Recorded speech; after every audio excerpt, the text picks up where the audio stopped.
Well, because if we all take our money out of the system, which is the collateral of the system, there's no money in the system, right? Exactly. And there's no velocity of money in the old system. It's all in the new system. And we're seeing the velocity of money in the new system by the rise of NFTs, right? Yeah. That's pure velocity of money going on. Right. Right. That's a vibrant economy where people would speculate, take risks, do stuff because it's, people are spending money, selling things, buying things. Fine. In the regular world, it's not the same. We've got the velocity of money that's falling because of this demographic and the debt and all of the other stuff. So I do think that you don't have a choice but to change how you stimulate.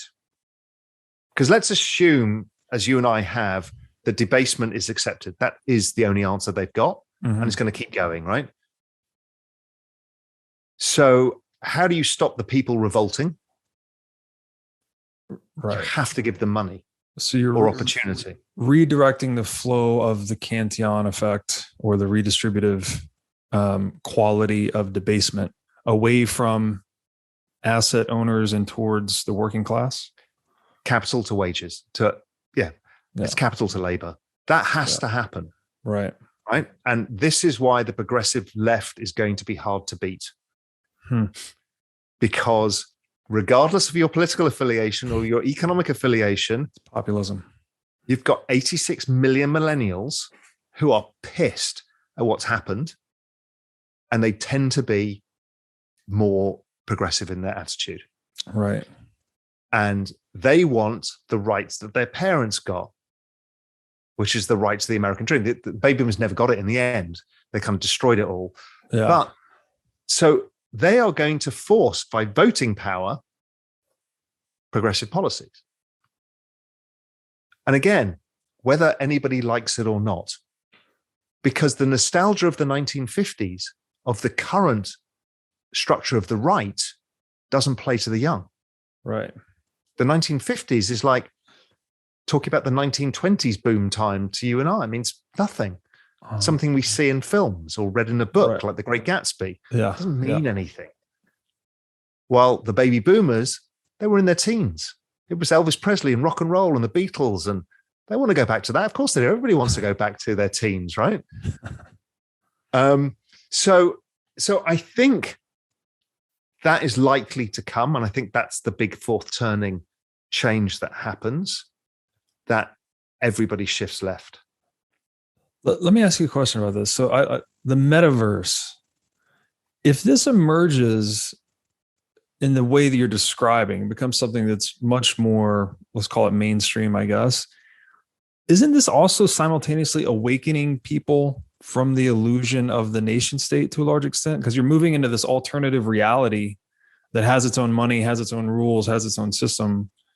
And then you start to look at the system you inhabit in the physical world in a very different way as a result. Whereas right now, it seems like people are largely blind to this. It's kind of hidden in plain sight. Do you think that's going to contribute to changes in perceptions, attitudes, the way we organize ourselves? I think it's a layer on top of the nation state. The nation state ends up being your foundation layer, and you can move. And you'll be less nervous of moving because that passport doesn't mean everything in the end. So I don't just think we'll think about it very differently. We'll think of, and you could see it forming online, particularly around crypto and NFTs and these communities, is people are forming communities of people. Right? Whatever that end state ends up being, irrelevant. The point being is this is where it's going, and fast. And I think you're right. How will people think about nation state? Can nation states survive in this? Right. Is Facebook the nation state? Right. Will Epic Games be the nation state? Are nation states distributed? Are they? I don't know, but it's fascinating because. And how are nation states when robots, or the kind of, you're heading towards a singularity, obviously, in all of this. Yeah. What is a nation state? He holds the power. I don't know.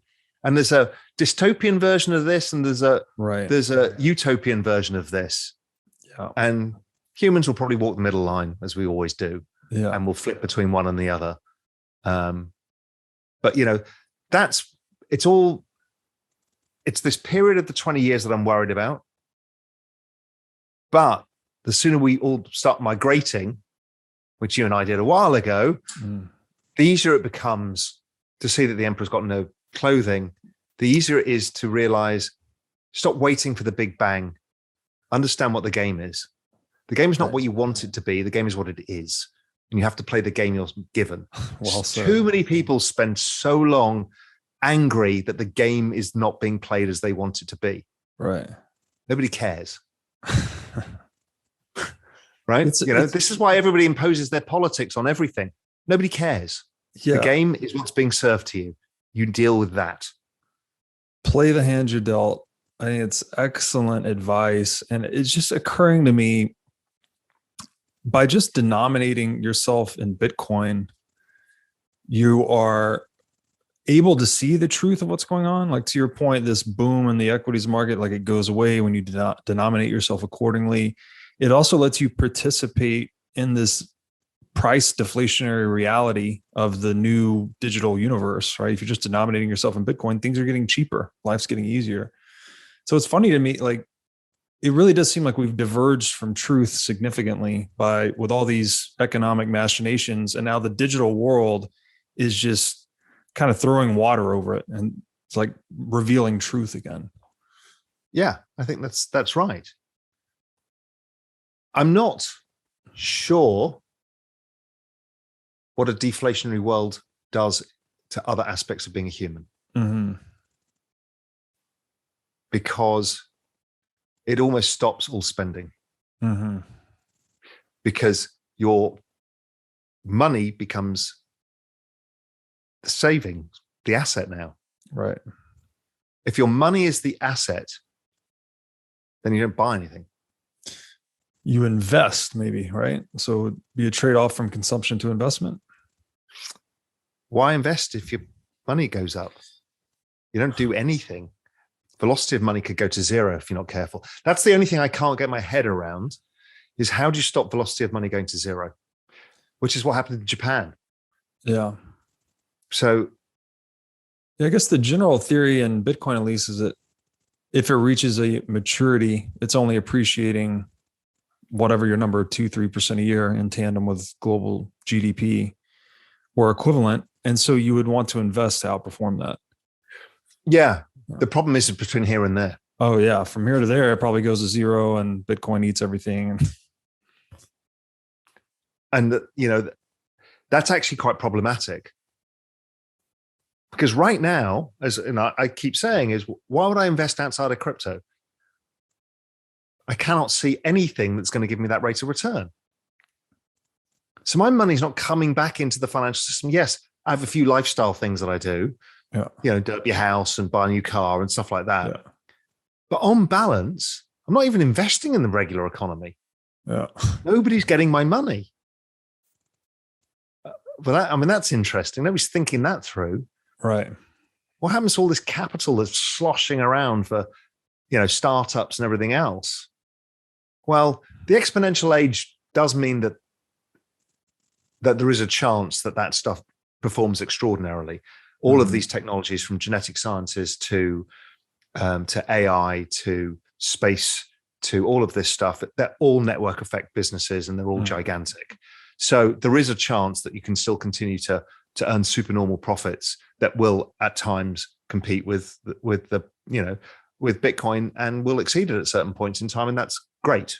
Mm-hmm. That drives innovation, but you're going to starve the capital to anywhere else, which is why the central bank keeps printing money, because somebody needs to provide capital to General Electric and AT&T. Right. It's incredible. You have this collision of the vicious cycles surrounding central banking with a virtuous cycle of something like Bitcoin. That's right. The other thing that I'm thinking through, because I don't know any of the answers, and I'm also trying to free myself of my opinion and think about what is most likely, which is why, the shift in politics and central bank digital currencies and how stimulus works and all of that, because that's the trick that they've learned. And I spoke to the Monetary Authority of Singapore 2 days ago, just interviewed somebody. Programmable money, they're all going to do it. and it will get used nefariously, and it'll get used for good, and we'll see. And it depends whether democracies hold up enough to keep power in check or not. Again, we don't know. Humans have the history of one way or the other, and swinging wildly. So we will see. The other thing I'm particularly interested in is owning our own identity online. So digital identity, I think, is going to become important because we're about to move into this metaverse world. And right now, we're being exploited. Right. As almost farm workers were exploited in the past by the use of our identity to generate revenues for monopolies. And I think that needs to be shared. And I think that's a great way of generating a capitalist version of universal basic income. Yeah, it makes all the sense in the world, right? Your digital footprint generates revenue for you. Correct. And sure, share it with the company because they give you the opportunity, but you share it. Right.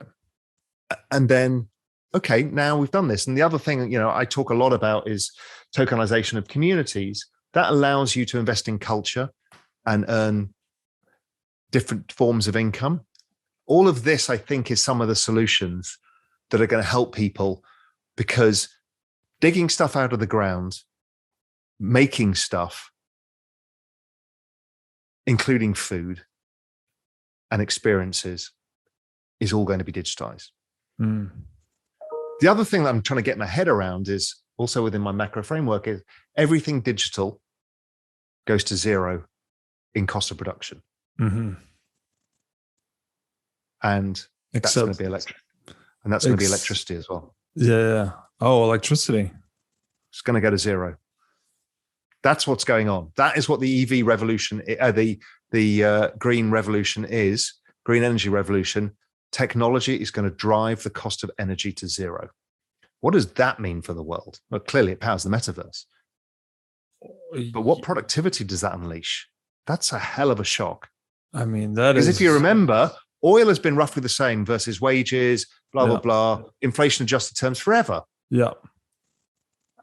It got a bit cheaper in recent years because of fracking, because that was technology, blah, blah, blah.